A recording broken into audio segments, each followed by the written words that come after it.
Hello guys and welcome back to MIFK classes and how are you doing guys? I hope that you are doing great in your life. So guys हम एक series शुरू करने वाले हैं, ठीक है, function की series शुरू करने वाले हैं जिसमें हम लोग फंक्शन के ग्राफ, फंक्शन की डोमेन और रेंज को समझने वाले हैं। बेसिकली स्टूडेंट को हमेशा यही दिक्कत होती है कि फंक्शन का ग्राफ प्लॉट कैसे करना है। तो चलिए हम लोग डिटेल से एक एक फंक्शन को डिस्कस करने वाले हैं। तो आज की बेसिकली इस वीडियो में हम लोग बात करेंगे कांस्टेंट फंक्शन की, identity function, fractional part of function and signum function, ठीक है। इससे पहले हम लोगों ने ग्रेटेस्ट इंटीजर फंक्शन और मॉडुलस फंक्शन, इसके ग्राफ, डोमेन और रेंज पर डिस्कस कर रखा है। आई टैब में जा कर के वो वीडियो देख सकते हैं। तो चलिए हम लोग बात कर लेते हैं सबसे पहले कांस्टेंट फंक्शन की, ठीक है। कांस्टेंट फंक्शन क्या होता है? इफ अ के इज फिक्स्ड रियल नंबर, कोई के जो है फिक्स्ड रियल नंबर हो, ठीक है, के जो है कोई क्या हो, फिक्स्ड रियल नंबर हो, like that f of x equal to k, ठीक है, तब a function f x equal to k, ठीक है, for all x belongs to R, ठीक है, हर एक एक्स के लिए हमें हमेशा एफ एक्स इक्वल टू के मिलेगा, तब उस फंक्शन को हम लोग कांस्टेंट फंक्शन कहेंगे, ठीक है, कांस्टेंट फंक्शन कहेंगे। तो इसका जो ग्राफ होता है बेटा कुछ इस तरीके से, ये आपका एक्स एक्सिस, ये वाई एक्सिस, यानी कि हम इनपुट कुछ भी डालेंगे आउटपुट क्या मिलेगा, के ही मिलेगा, ठीक है, लाइक दैट, इस तरीके से। तो ये जो फंक्शन है कांस्टेंट फंक्शन है, ठीक है। इस फंक्शन का ग्राफ कुछ इस तरीके से रहेगा। x की वैल्यू 0 डाला हमें क्या मिलेगा, 1, सपोज करिए यहाँ पर ये 1 है। x की वैल्यू 1 डाला हमें क्या मिलेगा, 1। x की वैल्यू 2 डाला क्या मिलेगा, 2। तो इस फंक्शन का यहाँ पर इनपुट जो है कुछ भी डाल सकते हैं। तो वैल्यू ऑफ x जो होती है उसी को हम लोग डोमेन बोलते हैं ना। वैल्यू ऑफ x जो होती है, वैल्यू ऑफ x जो होती है उसी को हम लोग क्या बोलते हैं, डोमेन बोलते हैं। या ऐसे समझ सकते हैं जो भी इनपुट हम लोग डाल रहे हैं वो डोमेन होता है और आउटपुट जो निकल के आता है वो रेंज होता है। जैसे आउटपुट हमेशा कुछ भी डालेंगे, यहाँ पर इनपुट कुछ भी डालेंगे हमें 1 ही मिलेगा। अगर 2 से जा रहा है ये ग्राफ तो हमें इनपुट हमेशा 2 मिलेगा। दैट मीन्स यहाँ से जो इसकी रेंज हो जाएगी ना वो कोई कांस्टेंट हो जाएगी, वो के हो जाएगी, ठीक है। बात जो रेंज हो जाएगी आपकी सिंगलटन के हो जाएगी, ठीक है। रेंज क्या हो जाएगी, सिंगलटन के हो जाएगी, ठीक है। अब फर्दर हम आगे बढ़ते हैं, बात कर लेते हैं आइडेंटिटी फंक्शन की, ठीक है। आइडेंटिटी फंक्शन की बात करते हैं। कह रहा है कि the function that associate real number, ठीक है, to itself is called the identity function and usually denoted by I, ठीक है। आई से डिनोट करो, वाट एवर, किसी से भी डिनोट कर सकते हो। तो जो आपका आइडेंटिटी फंक्शन होगा ना, f of x equal to y type का होगा, ठीक है। ये जो फंक्शन है ये आपके कौन से फंक्शन है, आइडेंटिटी फंक्शन है, ठीक है। यहाँ पर क्या कहता है कि the function that associate real numbers itself, यानी कि जो भी इनपुट डालो आउटपुट वही मिले। अगर मैं इनपुट 1 डालूँ आउटपुट 1, इनपुट 2 डालूंगा आउटपुट 2, इनपुट 3 डालूंगा output 3, input 4 output 4। For example इसका ग्राफ क्या होगा, इसका ग्राफ जो है कुछ इस तरीके से, ये आपका एक्स एक्सिस, ये वाई एक्सिस, इसको मैं एफ ऑफ वाई नहीं, f of x equal to x, ठीक है। इसको मैं कुछ ऐसा कह सकता हूँ कि नहीं, y equal to x type का, ठीक है। तो यहाँ पर जब मैं x की वैल्यू 1 लूँगा तो y क्या मिलेगा, x की वैल्यू 1 लूँगा तो y क्या मिलेगा, 1 मिलेगा। x की वैल्यू 2 लूँगा तो y क्या मिलेगा बेटा, 2 मिलेगा। यहाँ पर x की वैल्यू 3 लूँगा तो y क्या मिलेगा बेटा, यहाँ पर 3 मिलेगा, ठीक है। x की वैल्यू सपोज करिए -1 लूँगा तो y क्या मिलेगा, -1 मिलेगा। x की वैल्यू 0 लूँगा तो y क्या मिलेगा, 0। x की वैल्यू -2 लूँगा तो y क्या मिलेगा, -2 मिलेगा, ठीक है। x की वैल्यू -3 लूँगा तो y क्या मिलेगा, -3 होगा। तो ये कुछ इस तरीके से पूरा हमें क्या मिलेगा, एक स्ट्रेट लाइन मिल जाएगी। ठीक है, तो ये जो फंक्शन का ग्राफ है, किस फंक्शन का ग्राफ है, y equal to x type वाला। ठीक है, y equal to x type का आपका ग्राफ है। ठीक है, इसी को हम लोग बोलते हैं क्या, आइडेंटिटी फंक्शन। ठीक है, इस फंक्शन को हम लोग बोलेंगे आइडेंटिटी फंक्शन। ठीक है, अच्छा इसकी डोमेन क्या होगी, डोमेन जो होगी इसकी, डोमेन जो होगी इसकी पूरा आर होगा, इसमें कुछ भी डाल सकते हैं, इनपुट कुछ भी डालो। अब इसकी रेंज क्या हो जाएगी, रेंज ऑफ फंक्शन, ये पूरा आर होगा, जो इनपुट डाल रहे हैं वही आउटपुट मिलेगा। ये आपकी आइडेंटिटी फंक्शन है। ठीक है, इसको आई एक्स इक्वल टू एक्स भी ऐसे भी बोल सकते हैं, अकॉर्डिंग टू दिस ऐसे भी कह सकते हैं, कोई दिक्कत नहीं। ठीक है, चलिए फर्दर अब हम लोग बात करते हैं fractional part of function. Fractional part of function होता है कुछ इस तरीके का, f of x equal to x minus greatest integer of x. Greatest integer क्या होता है हमने इससे पहले वीडियो में डिटेल से डिस्कस कर रखा है। ठीक है, तो यहाँ पर कह रहा है कि the function for any real number x, ठीक है, we use the symbol this. ठीक है, ये क्या है आपका फ्रैक्शनल पार्ट ऑफ फंक्शन। इसको क्या पढ़ेंगे, इसको हम लोग पढ़ेंगे फ्रैक्शनल पार्ट ऑफ x। ठीक है, to denote the fractional part of or decimal part of x. Suppose करिए ये आपका है 3.45 है ना, ये क्या है 3.45। ठीक है, तो इस बात को कैसे लिख सकता हूँ, कोई भी नंबर है ना, कोई भी नंबर है वो फ्रैक्शनल और नॉन फ्रैक्शनल दोनों को ऐड करके बने हुए थे। ठीक है, जैसे देखो नॉन फ्रैक्शनल 3 हो गया प्लस 0.45, इन दोनों को जब ऐड करोगे तो 3.000 और 0.45। ठीक है, तो ये क्या आएगा 454 3.45। ठीक है, समझा बात।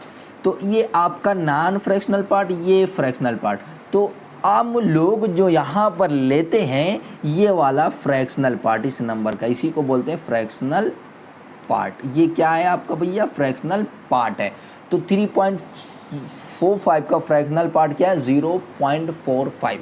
अब इस नंबर का देखिए -2.75 का जो फ्रैक्शनल पार्ट होगा, यानी कि इसको कैसे लिख सकता हूँ मैं, इसको ऐसे नहीं लिख सकता हूँ, 3 प्लस 0.25। इसको जब बेटा ऐड करेंगे, इसको जब सब्ट्रैक्ट करेंगे तो यही नंबर मिलेगा। ठीक है, तो फ्रैक्शनल पार्ट ऑफ दिस क्या हो गया, फ्रैक्शनल पार्ट ऑफ दिस ये हो गया।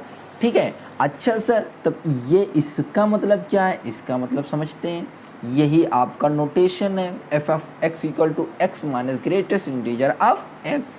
अच्छा, तो मैं सपोज करिए 3.775 इसका फ्रैक्शनल पार्ट निकालना चाह रहा हूँ। ठीक है, इसका फ्रैक्शनल पार्ट निकालना चाह रहा हूँ। ये बेटा कुछ इस तरीके से ये यहाँ पर आपका, ठीक है, फ्रैक्शनल पार्ट ऑफ एक्स। ठीक है, तो ये क्या हो जाएगा x, यानी कि 3.75 minus greatest integer of this, यानी कि 3.75। ठीक है, बोलो बात समझ में आई। तो 3.75 greatest integer of this, greatest integer क्या होता है ये हमने डिटेल से पीछे डिस्कस कर रखा है। तो यहाँ पर जब इसका हम सब्ट्रैक्ट करेंगे, ग्रेटेस्ट इंटीजर निकालेंगे तो आएगा क्या, 3 आएगा। ठीक है, 3.75 का ग्रेटेस्ट इंटीजर 3 आएगा। तो यहाँ पर जो आपको वैल्यू आएगी 0.25 आएगी। ठीक है, कितना आएगा 0.25, 3 माइनस दिस। ठीक है, सॉरी 7.5, 0.75। ठीक है, तो इसका फ्रैक्शनल पार्ट क्या है 0.75। अगर मैं इसका फ्रैक्शनल पार्ट लिखूं 3.95 तो इसका फ्रैक्शनल पार्ट क्या होगा 0.95, ठीक है। इस तरीके से हम लोग फ्रैक्शनल पार्ट को लिखते हैं। अच्छा सर, इसका ग्राफ क्या है, इसका ग्राफ को भी देख लेते हैं, इसके ग्राफ को भी देख लेते हैं। ये आपका x एक्सिस, ये y एक्सिस। फ्रैक्शनल पार्ट हम जैसे यहाँ पर कुछ भी रख रहे हैं, जैसे 2.95, इसका फ्रैक्शनल पार्ट क्या आ रहा है 0.95, ठीक है। मैं 1.75 अगर कहीं रख दूं तो इसका फ्रैक्शनल पार्ट क्या आएगा 0.75। मैं 3.99 रख दूं तो इसका फ्रैक्शनल पार्ट क्या आएगा 0.99। तो यहाँ से ऑब्जर्व कीजिए, मैं कुछ भी वैल्यू रख रहा हूँ, कुछ भी वैल्यू रख रहा हूँ तो 0 पॉइंट समथिंग के फॉर्म में आ रहा है। अगर मैं 0 से 1 के बीच में वैल्यू रखूँ, सपोज करिए 1 रखा तो 1 का फ्रैक्शनल पार्ट क्या आ जाएगा आपका 0, ठीक है, क्योंकि 1 प्लस 0.0 तो 1 का फ्रैक्शनल पार्ट 0। मैं 1.05 रखा तो इसका फ्रैक्शनल पार्ट क्या आ जाएगा 0.05, ठीक है। जैसे 1 से ज़्यादा रखा तो क्या आ रहा है 0.05। तो यहाँ से कुछ ऑब्जर्व कीजिए, यहाँ तक तो सब सारा मिलता रहेगा, लेकिन जैसे 1 पर आपको 1 नहीं मिलेगा, 1 पर आपको 1 नहीं मिल रहा है। फिर इस तरीके से x इक्वल टू 1, ये आपका x इक्वल टू 1 तक ही चलेगा। क्यों क्यों क्यों? जो इसकी डोमेन होगी ना, डोमेन पूरी R होगी। हम कुछ भी यहाँ पर रख रहे हैं, कुछ भी रख सकते हैं, लेकिन रेंज क्या मिल रही है, रेंज क्या मिल रही है 0.75, 0.99, 0.0, कहने का मतलब ये है हमें जो रेंज मिल रही है या तो 1 से कम ही मिल रही है। देखो 1 से कम ही तो मिल रही है। अगर मैं 2 रखूँगा, सपोज करो मैं 2 रख लिया, तो 2 का जो फ्रैक्शनल पार्ट है वो क्या हो जाएगा, 2 का फ्रैक्शनल पार्ट 2 प्लस 0 है ना, तो 2 का फ्रैक्शनल पार्ट 0, तो 2 पर हमें 0 मिलेगा, ठीक है। अगर मैं 2 से थोड़ा सा बढ़ाऊँ 2.1, तो 2.1 का फ्रैक्शनल पार्ट क्या हो जाएगा 0.1, यानी कि फिर यहीं पर आ गए। तो यहाँ से 0.99 तक जाएंगे, लेकिन फिर उससे कम हो जाएंगे। फिर इस तरीके से अगर मैं 3 वाला रखूँगा, सपोज करिए 3.5 रखा, ठीक है, तो 3 और 3 से ज़्यादा इसके बीच में पूरा मिलेगा, ठीक है, लेकिन कहाँ तक ही जाएगा ये आपका 0.5 यही आए, ठीक है। इसका फ्रैक्शनल पार्ट क्या होता है 0.5। तो इस तरीके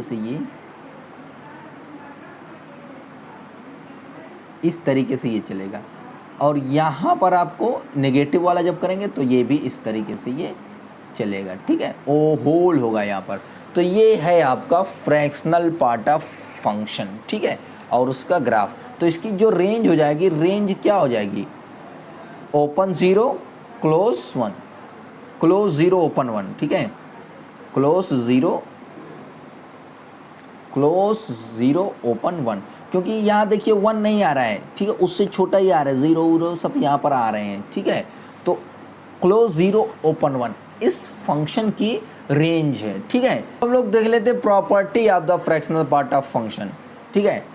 यहाँ पर पहली प्रॉपर्टी बोल रही है, अगर मैं किसी नंबर का फ्रैक्शनल पार्ट निकाल दिया, फिर उसके बाद फ्रैक्शनल पार्ट, फिर उसके बाद कितनी भी बार फ्रैक्शनल पार्ट निकालेंगे इक्वल आएगा। जैसे 2.9 है, ठीक है, इसका फ्रैक्शनल पार्ट निकाला तो ये क्या आएगा 0.9 आया, ठीक है।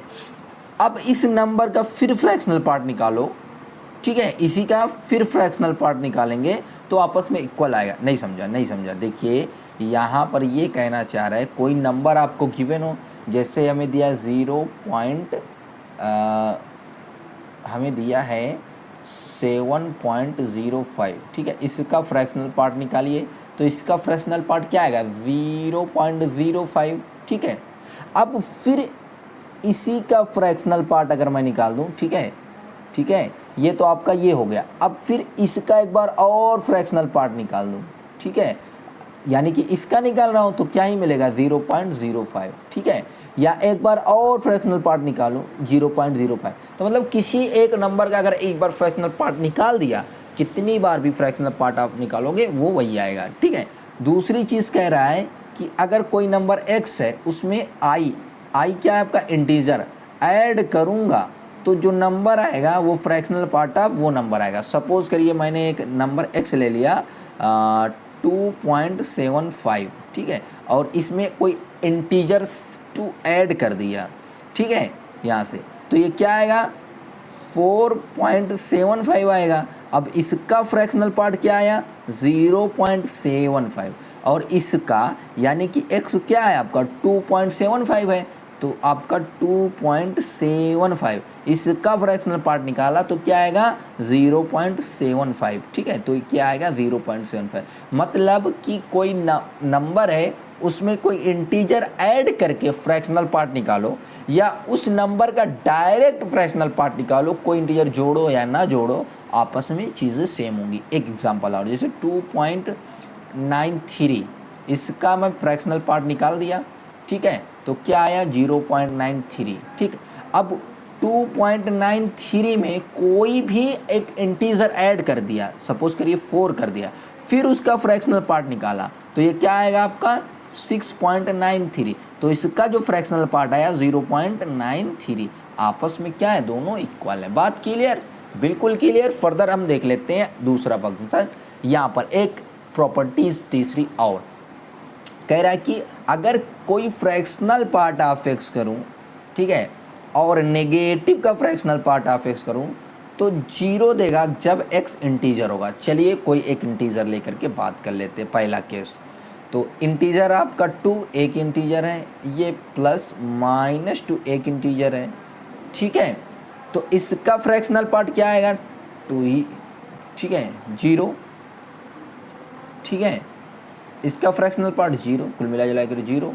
सर नहीं समझ में आई बात, कुछ और एग्जांपल लीजिए, कुछ और एग्जांपल लेते हैं। चलो हम यहाँ से एग्जांपल ले रहे हैं कि 3.75 एक एक्स ये, दूसरा प्लस -3.75, ठीक है, तो इसका फ्रैक्शनल पार्ट क्या, अच्छा इंटीजर लेना है, हाँ, तो इंटीजर पर तो हो गया, नॉन इंटीजर पर बात कर रहा हूँ, ठीक है, नॉन इंटीजर पर, तो इसका क्या आ जाएगा 0.75 आएगा, ठीक है, और इसका क्या आएगा 0.25। अब देखो इन दोनों को जब ऐड करोगे तो क्या आएगा 1 ही तो आएगा।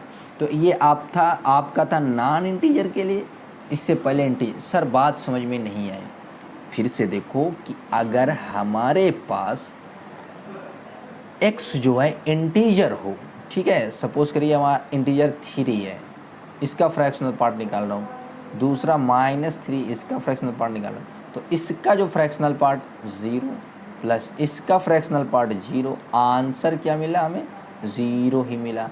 अब कोई भी आपका नॉन इंटीजर वैल्यू हो तो यहाँ पर देखिए ये नॉन इंटीजर वैल्यू है, ये नॉन इंटीजर, इसका फ्रैक्शनल पार्ट ये, इसका फ्रैक्शनल पार्ट ये, दोनों को ऐड किया आंसर ये, ठीक है।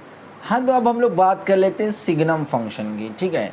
यहाँ पर इस फंक्शन को मैं ऐसे भी लिख सकता हूँ, कैसे लिख सकता हूँ, f of x equal to, ठीक है, f of x equal to -x upon में x, x अपान में x, ठीक है, और तीसरा 0। -x अपान में x कब होगा, जब x आपका 0 से छोटा होगा, x अपान में x कब होगा, जब 0 से बड़ा होगा, और 0 कब होगा, 0 होगा जब। -x अपान में x क्यों कह दिया, अगर आपका x जो है निगेटिव है, ठीक है, तो मॉडुलस फंक्शन यहाँ, क्योंकि यहाँ पर मॉड लग रहा है ना, तो मॉड x जो होता है वो उछल करके पॉजिटिव वैल्यू देता है, ठीक है। तो हमें यहाँ पर जब x 0 से छोटा होगा मतलब यहाँ पर कोई निगेटिव वैल्यू आएगी, यानी कि -2 ऐसा कुछ, ठीक है, तो इसको पॉजिटिव करने के लिए हमें आगे माइनस लगाना होगा, उसके बाद अंदर ये पूरा x -2, ठीक है, बात क्लियर। तो यहाँ पर -x/x, जब x 0 से बड़ा होगा, x 0 से बड़ा, सपोज करिए x 2 है, तो 2 का आने के लिए यहाँ पर पॉजिटिव ही, क्योंकि ये उछल कर क्या दे रहा है, पॉजिटिव वैल्यू दे रहा है, तो 2 अपान में 2, 3 अपान में 3, ये भी हो जाएगा इस तरीके से, यहाँ से x अपान में x, ठीक है, लाइक दैट, इस तरीके से। तो ये हम इस तरीके से कह सकते हैं, ठीक है। हमने मॉडुलस फंक्शन डिटेल से देख रखा, वहाँ पर आप देख सकते हैं। तो यहाँ पर अब देखिए इस फंक्शन को अब कुछ ऐसे भी लिख सकता हूँ कि नहीं, -1 1 0। -1 कब? जब x लेस देन 0 हो, ठीक है। 1 कब? जब x ग्रेटर देन 0 है। 0 कब? जब x इक्वल टू 0 है। सिग्नम फंक्शन क्या करता है? सिग्नम फंक्शन की खासियत ये है, आप इनपुट में कुछ भी डालो, आपको या तो -1 देगा, या तो 0 देगा, या तो 1 देगा। ये सिग्नम फंक्शन की प्रॉपर्टी, मतलब सिग्नम ऑफ x। यहाँ पर x कुछ भी डालो, आउटपुट क्या मिलेगा? -1 0 या -1। ये इतने के अलावा और कुछ नहीं मिलने वाला है, ठीक है। अच्छा सर, तो चलिए इस फंक्शन का हम लोग पहले ग्राफ देखते हैं, ठीक। ये आपका x, ये आपका y, ठीक।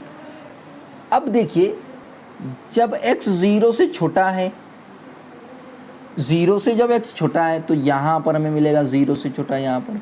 तो इस सिचुएशन में वैल्यू हमें क्या मिलेगी? y की -1, ठीक है। यहाँ इस सिचुएशन में -1। जब x 0, मतलब कोई भी वैल्यू ले लो, -1 ले लो, क्या मिलेगा? -1, क्योंकि 0 से छोटा। -2, 0 से छोटा इसलिए -1। -3, 0 से छोटा इसलिए -1, ठीक है। x ग्रेटर देन 0, तो ग्रेटर देन 0 पर ये सारी वैल्यू, तो ग्रेटर देन 0 पर क्या मिलेगा आपका? 1 मिलेगा, ठीक है। यहाँ से यहाँ तक 1 मिलेगा। 1 ले लिया, 2 ले लिया, 3 ले लिया, ईच एंड एवरी सिचुएशन आपको 1 ही मिलेगा। x इक्वल टू 0 पर हमें 0 मिलेगा, ठीक है। तो इसमें डोमेन जो हो जाएगी आपकी, इस फंक्शन में डोमेन आप कुछ भी रख सकते हो, है ना। तो डोमेन पूरी R हो जाएगी। रेंज जो हो जाएगी आपकी, क्या क्या मिल रहा है? या तो -1 मिल रहा है, या तो 1 मिल रहा है, या तो 0 मिल रहा है। तो रेंज क्या हो जाएगी? -1 0 एंड 1। ये आपकी रेंज है। बात क्लियर? बिल्कुल क्लियर। सिग्नम फंक्शन की प्रॉपर्टी क्या है? कुछ भी इनपुट डालो, -1 0 या तो 1, आपको इतना ही निकाल के देगा और कुछ नहीं देगा, ठीक है। चलिए सिग्नम की प्रॉपर्टी लिख लेते हैं, ठीक है। तो सिग्नम प्रॉपर्टी क्या होती है कि किसी भी फंक्शन का अगर मैं सिग्नम लूँगा, ठीक है, सिग्नम किसी भी नंबर का, जैसे सिग्नम ऑफ 2, ठीक है, सिग्नम ऑफ 2, ठीक है। तो सिग्नम की प्रॉपर्टी क्या होती है? हमें वो निकाल करके या तो 1 देगा, या तो -1 देगा, या तो 0 देगा, ठीक है। 1 कब देता है? जब आपका 0 से बड़ा हो, 0 से बड़ा हो तो 1 देगा, 0 से छोटा हो -1 देगा, एंड 0 पर 0 देगा। तो यहाँ पर x क्या है? 0 से बड़ा है, तो क्या मिलेगा आपको? पॉजिटिव का 1, ठीक है। अब कह रहा है कि इस जो भी सिग्नम ऑफ x है, फिर उसका मैं सिग्नम ले लूँ, यानी कि इसका फिर सिग्नम ले लूँ, यानी कि सिग्नम ऑफ इसका जो भी सिग्नम आया, ये आया 1 आया, फिर इसका सिग्नम ले लूँ, तो हमें बात वही मिलेगी। मतलब कितनी भी बार सिग्नम ले लो, आंसर वही आएगा। अगर एक बार सिग्नम ले लिया, जैसे 2 है, 2 का सिग्नम क्या होगा? 2, फिर इसका सिग्नम ले लो, ठीक है। इसका सिग्नम क्या आया था? 2 आया था। अब सिग्नम ऑफ 2 क्या आएगा? 1 आएगा, क्योंकि सिग्नम ऑफ 2 1 आया था, ठीक है। अब इसका फिर सिग्नम ले लो, फिर भी 1 आएगा। तो ईच एंड एवरी सिचुएशन हमें क्या मिलेगा? सिग्नम कितनी भी बार ले लो, जो एक बार सिग्नम आएगा वही आएगा। दूसरी बात कह रहा है कि signum of -x equal to minus signum of x। अच्छा सर, क्या रहा है? यानी कि मैंने सिग्नम लिया -3 का, ठीक है, तो इसका आंसर क्या मिलेगा? -1, ठीक है, क्योंकि नेगेटिव पर नेगेटिव पर -1 देगा। अब सिग्नम ऑफ 3 ले लो, क्या मिलेगा? पॉजिटिव का 1, माइनस आगे होता है, इसलिए ये देखो दोनों आपस में इक्वल है कि नहीं? बिल्कुल इक्वल है। तो आई होप ये आपको जितने फंक्शन बताए गए हैं, सारे फंक्शन डिटेल से क्लियर हो गए होंगे। अब हम फर्दर नेक्स्ट वीडियो में 2-3 टाइप के अलग function, sine function, cos function, इन सब चीज़ों पर धीरे धीरे डिस्कस करेंगे। पूरे फंक्शन पर डिटेल से बात करने वाले हैं। तो thank you for watching my video and bye bye. अभी तक आपने हमारे चैनल को सब्सक्राइब नहीं किया है तो सब्सक्राइब कर दीजिए, बेल आइकन को प्रेस कर दीजिए और ये वीडियो को अपनी फ्रेंड सर्कल में ज़रूर भेजिए। Thank you.